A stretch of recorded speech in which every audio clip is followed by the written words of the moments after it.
Hello, here we are again with Mookie Tenembaum. We are exploring his philosophy, his disillusionism, his misalgic theory. Through these videos now that are longer than the ones that started our channel, they are not abstract definitions of concepts or topics. These are our weekly news videos in which, not from a journalistic point of view, of course, from a philosophical point of view, but in which we are trying to analyze news as they come in our direction, as they develop. We have dedicated a couple of videos now to the dwindling prestige of national states as illusions. And we are seeing now some of the consequences of these challenges national states are facing in dealing with the COVID pandemic. We are in November, at the beginning of November 2020 now, the pandemic raging, especially with the second wave in Europe. And we are going to ask Mookie today to give us his take on some developments that are taking place at the level of national and international politics in especially the Northern Hemisphere. Well, the news that we're seeing lately about President Erdogan of Turkey claiming that Macron needs a psychiatrist. That the news about that Erdogan is doing that.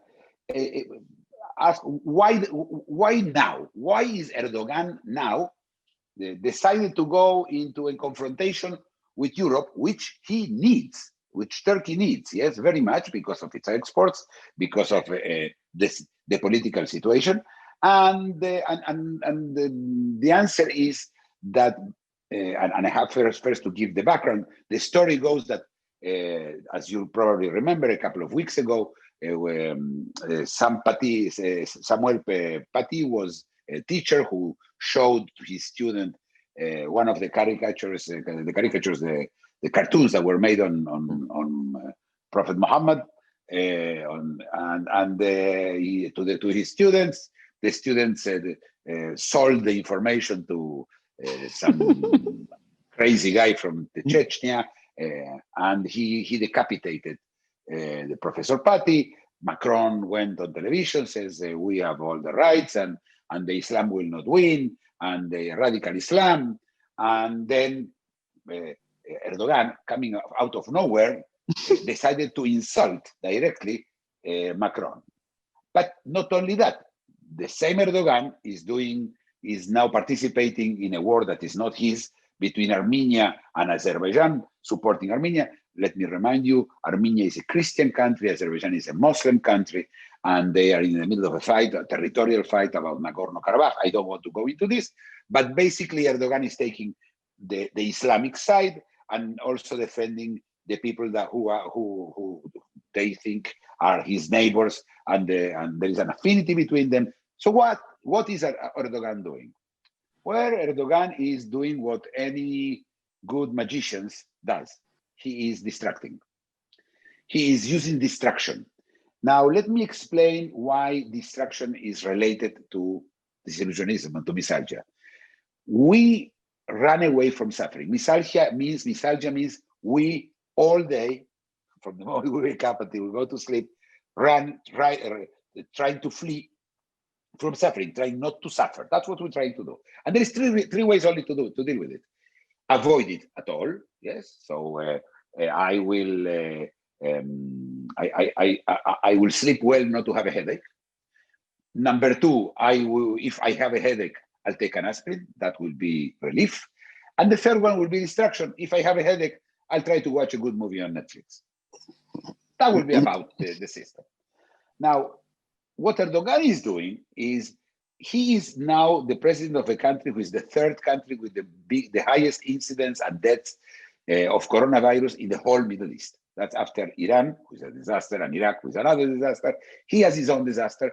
So he decided to try to and he began by fighting the Greeks about some waters in the Mediterranean, or all kind of rights of drilling in the Mediterranean, even sending warships. Then that didn't work very well. So then he tried with the war with Armenia. He also went against the Chinese of the treatment of the Uyghurs, and even supporting Hamas, the Hamas terrorist organization, when the organization was angry that Israel made an agreement, a peace agreement with the United Arab Emirates. I don't want to go into this, but many of those things, Erdogan is just trying to distract his people so they will not be thinking about his failures and the failures of the government and the failures of the Turkey illusion, the illusionary Turkey and the illusionary Turkish government in the case of COVID, because if you compare him with many others, his has been even a worse. It has been much more mishandled than in other countries. So, but this is something he does on a very, I would say, big level. Yes, countries. Yes, he's talking to a lot of people, but people do that every day. You see, youngsters, teenagers. Some of the teenagers, I'm sure you heard, cut themselves. They found themselves cutting themselves.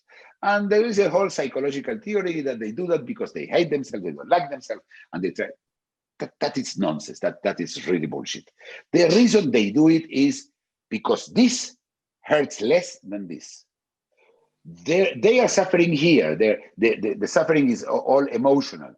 And by cutting, they distracting the pain from there to here. And this one in the arm is less painful than this one. Now, cutting is quite old. This is not new. Yes, even in the 18th and the 16th and 17th century, it was a system to deal with pain, and youngsters have discovered it by themselves. So we do it all the time. Yes, we try to distract ourselves. As I said, I can try to watch a Netflix movie after I fought with my wife. Yes, to try to distract myself from that feeling.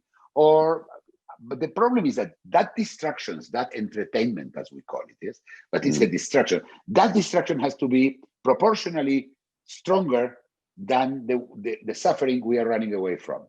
Okay, and this is very important to understand how does this works.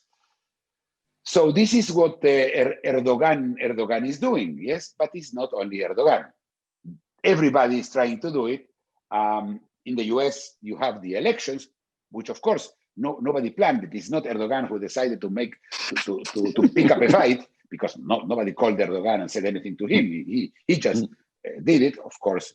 But in the US, the presidential election has been a distraction for many people, and many people can think about the election and not about COVID and the failure of COVID. Yes, of course.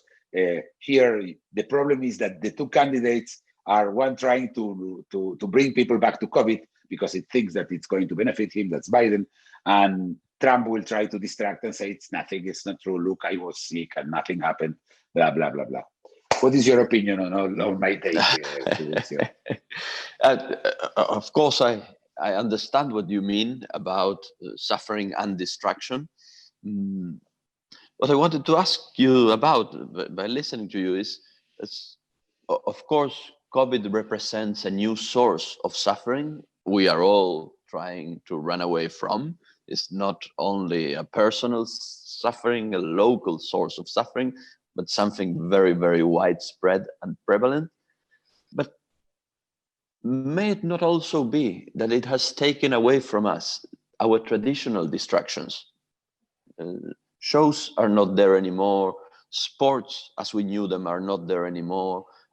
Even the holidays seem to be under threat now because of isolation in many countries, social isolation in many countries. So I understand we always need distractions, but aren't we in a situation in which traditional means of distracting ourselves from suffering are no longer there? So we need new possibilities. We need to get creative as the ones willing to be distracted, and especially those you are describing, the players in the illusions that have something to lose if we are not distracted. Well, listen, there is two issues. One that there are really two issues being raised by what you said. First of all, it is true we are running life outside, especially in Europe now, and in most of the world, it's very quite grim. Yes, there is no people don't go really. I'm going to a movie. It's not really happening, even if you can. And in most countries now, you cannot even leave the street. I mean, people in France, and I'm bringing France in this case because Macron made a big use of this. He kept on talking about it and threatening, and to the point that every time that something happened, in the case of the Nice attack, in which three people got murdered, he came out and he gave a very cogent, interesting, strong speech about freedom of speech and freedom of religion, and the people can go to church. And he started converting it into a fight among religions. Yes, because the people who were murdered most were churchgoers, or in the last case, it's even a priest. So it's Christ versus Muhammad. Yes, it was, but he never ever in that speech mentioned the elephant in the room, COVID. I mean, because everybody in France now is stuck in his own home, his or her home. You cannot leave the home, even to walk your dog, without an attestation, without an affidavit that you have to sign at what time you left and when are you coming back. And it's really, really, I mean, very intrusive kind of situation. So that's number one. Number two, I think that when Netflix is not that attractive, when fiction doesn't look more outrageous than reality. Reality is much stronger than fiction. So fiction is less attractive. Really, are you going to watch a movie about a pandemic, or not even pandemic, or any science fiction thing that has to do with it's nothing. We are all. And the second part, the issue that I think is more interesting, and the biggest difference between this and any other time, yes, in which we all need cutting, is because we are all part of this story. We are on the stage. We are the protagonist of the story. Each one of us. Normally, there is a few who are a protagonist. Let's say there is an earthquake. There was in Izmir now, an earthquake in Turkey. These people who live there and maybe close to that, and families of there, are part of the story. The rest of us, we are just watching. We are the audience. So suddenly, when this is coming back, when Macron and especially Erdogan and the rest of the cases, and there are many other cases. Yes, there is Bolsonaro in Brazil who says that what is happening is Christophobia, and he wants to prepare himself to war versus Islam. I mean, but we are watching this as an audience. Those people are not. If you are not in France, if you are in Spain, like I am now, or if you are in Italy, you're an audience. It's not the same, and this is what allows us to a little bit more sleepwalk. Because the problem with all this is that we cannot sleepwalk. Life is unbearable if you cannot sleepwalk. And to sleepwalk, you need to have things that you can rely on, you can ignore. We talked about it last week. You have to have the power to ignore something, and it's impossible. They will not allow you to ignore nothing. But you can ignore via looking at something else. And also the case of people being beheaded. Yes, it's even stronger. So the horror looks bigger than the hundreds of people or thousands of people who are dying every day of corona all over Europe in a pandemic, in a second wave of a pandemic that just began. Everybody knows, and everybody now, all Europe is being now they are all in a lockdown, and it looks like this is going to be till the end of the winter, until the vaccine will appear. The vaccine, that's been our former way of distraction. No, the world is the vaccine. And the vaccine, this one is done by Oxford. And they have this volunteer. Today, I was listening to the Israeli radio. and they were showing the first person, the volunteer, who got the Israeli vaccine. Because as you know, I used to say there are 167 vaccines. There are more than 300 already in the works. So now you have an Israeli vaccine. So the Israelis are listening how this man got his shot. And how do you feel? They ask him. We're talking about somebody who got the vaccine. I mean, how does he feel? And he says, and he answered very nicely, I'm very happy that I have not yet grown a tail.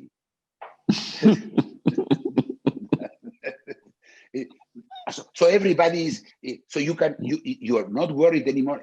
And the Messiah is coming very soon, and everything is going to be great. Because also that has a distraction part, yes, and it's uplifting, yes. We are going to do that, and a lot of epic. That's what, of course, Erdogan does. The Turkish and the Islam and the Prophet will come, and then Bolsonaro says no, but Christ will raise, and everything is done with a lot of epics to distract us from the real thing, that is the grim reality in which we are living. What do you think? In other subjects, in other videos, you have used descriptions not exactly corresponding to, but akin to inflation in economics, in which you say that the higher, the bigger the suffering, the greater the destruction has to be for us to look away from it. Do you see such an inflationary process coming? Do you see in the near future, as you were describing the winter in the Northern Hemisphere, this sort of escalation between suffering from the COVID pandemic and its consequences, and then the efforts to distract ourselves from it? Well, yes. Remember that vaccines have dates. Yes, they're coming next week, next month. That will be yes. But the answer is yes. We are going into a darker and darker time, because it's going to really, the whole Northern Hemisphere is going to get shorter and shorter days, longer and longer nights, colder and colder days, and Christmas is coming up, and people are afraid of missing Christmas, which I think is quite guaranteed that you're going to miss Christmas. It's not going to be nothing Christmas Day. But so, yes, I believe politicians in countries that they themselves are at the politicians who they feel that they are threatened. And I remind everybody, the illusion, the state illusion, is really having a very, very bad time. It shows you start seeing the bones on which the skeleton of the illusion is made, and this is what we're seeing. I think we have so they will try to do something, and I will not be surprised that a war will erupt or some other thing to keep on distracting. Erdogan is a dangerous man. Yes, I mean, he may decide that it's worth for him to make a war, because if there is a war, of course, COVID is much less important. If the motherland is at risk, that could be. I think that this is we are going to see a lot of distraction coming up, because there is nothing else to do. You cannot remember. We cannot avoid it because it's already there. We cannot. No, and there is no relief in. We have not found anything, any medicine that can solve it. Then we can go into avoidance by vaccine, which we all know vaccines are not going to avoid getting sick, are not going to help us with contagion. This is something that is already known for the first vaccine. I don't say it. Fauci said that. Yes, it's not my opinion. So all this, yes, we are going to see a lot of fireworks. A lot of fireworks. I don't know if you realize that North Korea, which has one of the worst famines in the world all the time, the situation is a disaster everywhere. The last, how was 2 weeks ago, they had a huge parade, very nice, in the middle of the night. You know, it was in the middle of the night. That's something very, very. So you see, this is already happening, and the more the players in the illusions will feel threatened, will know that their business is going down the drains, the more we will see, we may see that. Interesting. We'll be here, hopefully, to analyze it, to keep track of it. Thank you very much. If you enjoyed the video, please like it, comment and subscribe.